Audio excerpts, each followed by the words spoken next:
Welcome to the tutorial on auditing.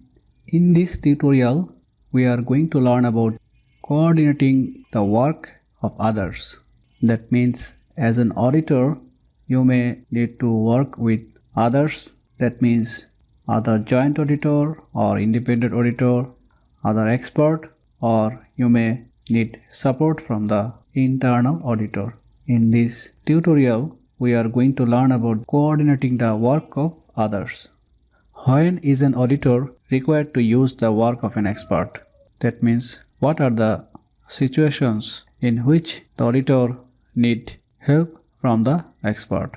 The auditor may require the statements, opinion, reports from experts during the course of his audit. The examples of those situations are whenever there is a necessity of valuation of certain types of assets such as land, building, etc. The other situation is determining estimates of physical stock keeping of certain assets like minerals remaining undepleted in quarry, petroleum in tankers, etc.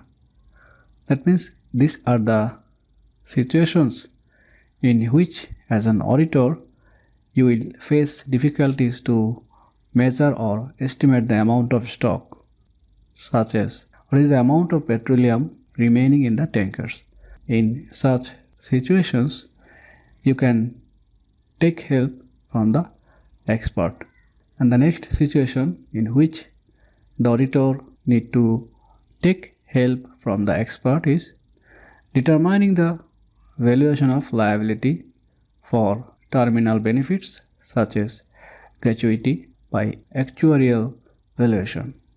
And another situation in which the auditor required to use the work of an expert is whenever there is a need to take legal opinion on various matters including any contingent liability. As an auditor, if you need to take the legal opinion for measuring the contingent liability, you can take help from the expert. And the last situation in which the auditor may require to use the work of an expert is determining the degree of completion of works in a contract accounting. You know, contract accounting is a special kind of accounting. In that contract accounting, the auditor may need to use the work of an expert for determining the degree of completion of that contract work. These are the situations for which the auditor may need to take the statements, opinion, or report from the experts. And whenever you are using the work of an expert, as an auditor, you need to evaluate the work of an expert. And what are the process to evaluate the work of an expert? We can see the auditor should assess the skill set of the person whose work he may rely as expert opinion in the form of audit evidence. The auditor need to assess the skill of the expert.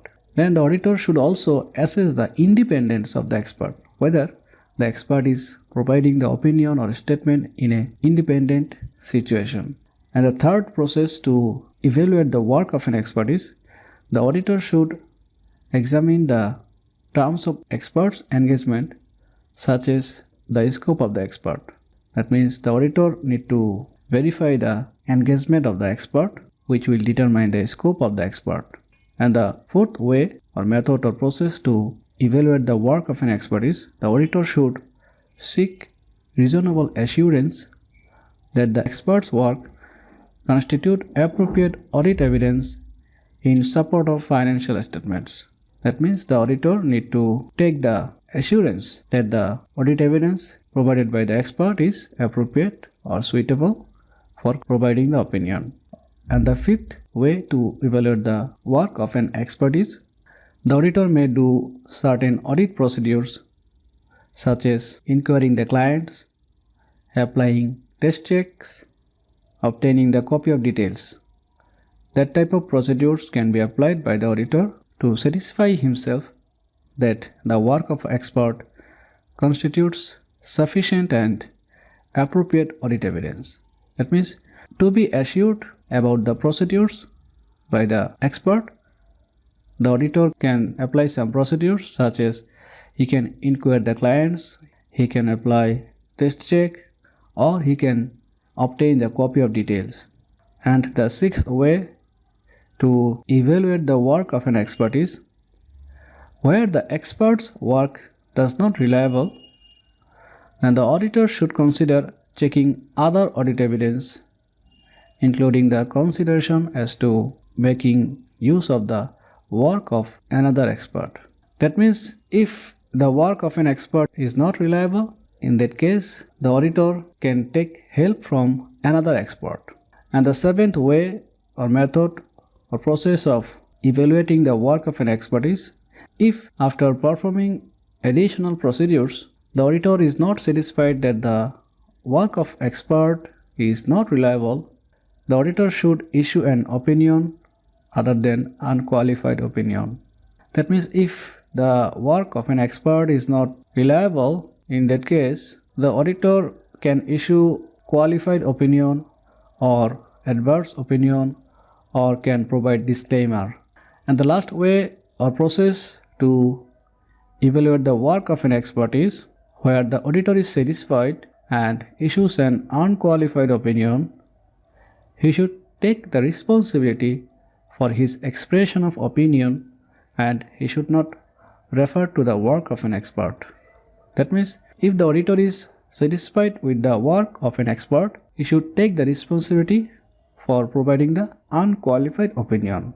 So these are the ways by which the auditor can evaluate the work of an expert. Thank you.